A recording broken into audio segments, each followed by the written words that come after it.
Halo bro, balik lagi di channel Senyo Kanari Breed. Kabar gembira, hari ini saya mau bagi pengalaman buat teman-teman sesama peternak kanari, khususnya buat teman-teman yang pemula. Langsung aja, nggak usah panjang lebar. Jadi di video ini saya mau berbagi pengalaman tentang cara saya ngatasin anakan kenari yang udah netes tapi gagal panen karena pada mati. Nah, kalau teman-teman lihat postingan saya kemarin, saya ada panen 4 sarang kalau nggak salah kemarin. Itu hampir semuanya gagal panen, dalam artian pada mati. Jadi dari keempat sarang itu dia pada netes, ada 13 ekor, tapi usia 5 harian ke sini itu pada mulai mati satu persatu. Dan dari 13 waktu itu hanya sisa satu. Kalau teman-teman mau lihat, ini yang kemarin ini cuman ini satu dari 13. Nah, ya lumayan lah, tetap disyukuri. Jadi kemarin itu ceritanya seperti yang biasa saya terapkan di ternak kenari. Waktu itu setiap betina itu masing-masing kan di dalam satu box, satu ekor satu box betina, satu box satu ekor betina gitu. Nah, dikawinkannya sistem cabut sampai nelor 1 atau 2 butir. Perkawinan selesai, si jantan-jantannya itu saya masukkan ke sangkar harian lagi. Jadi pada saat menetas, betina pure 100% ngelola anakan sendiri. Keempat betina kemarin itu empat-empatnya ngelola anakan sendiri. Dan hasilnya ya kemarin dari 13 hanya selamat satu yang tadi.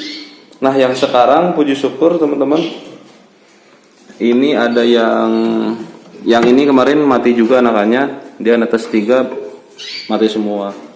Kemudian yang ini nelor 5, netes 4, mati semua. Yang selamat itu dari betina yang bawah, yang anakan satu tadi itu. Nah, sekarang yang produksi lagi beranak itu ini 3 ekor anakannya, sehat-sehat. Yang ini 4. Kita lihat dulu anakannya. Nah, sebentar. Nah, ini teman-teman ya. Satu sarang ini 4 ekor. Coba taruh di bawah. Nah, sambil jemur aja sebentar. Nah, ini hampir rata ya teman-teman. Ini ini 3 ekor, maaf. Ini yang ini udah mulai keluar bulu. Ini udah mulai keluar ujung-ujungnya. Ini yang bungsu nih dari 3. Kita lihat yang satu lagi. Nah, yang ini 4. Ya, sebentar. Oke. Ini 4. Nah, jadi ada 2 sarang. Ini 4 dan 3, jadi total 7. Nah, kalau dilihat dari besarnya teman-teman, sehat-sehat ya.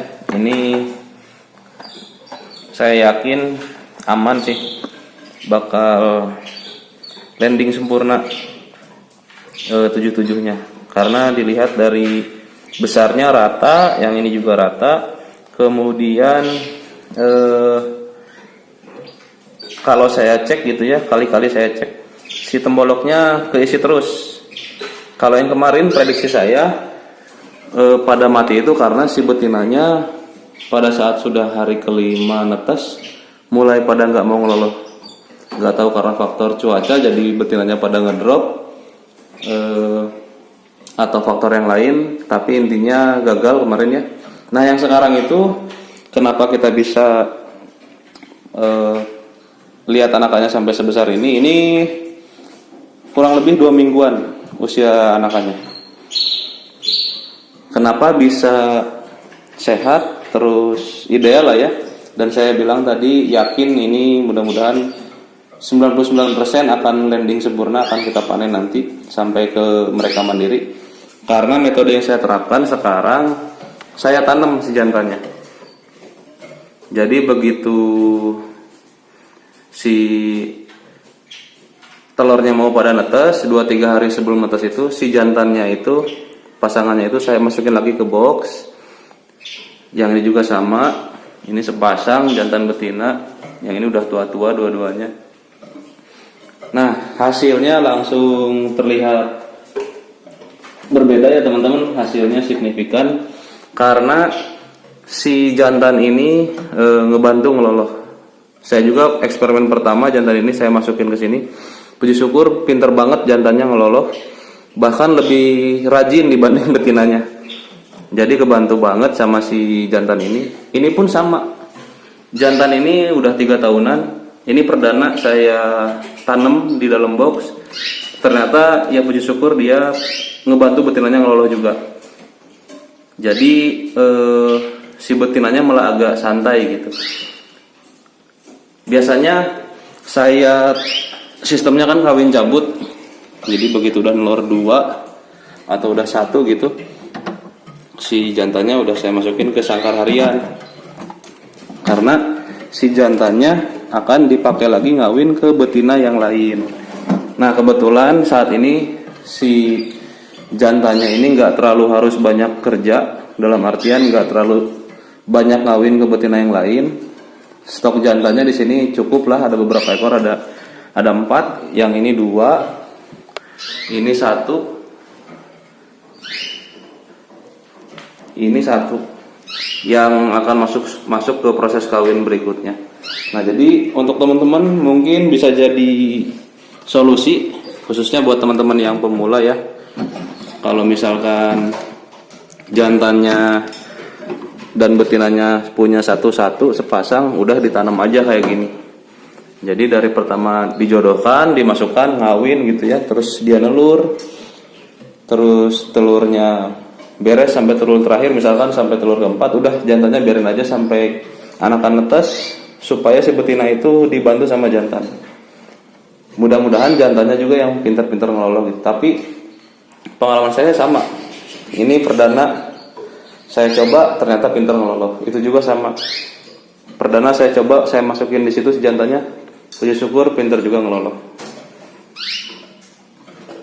Oke teman-teman, terima kasih perhatiannya, supportnya selama ini.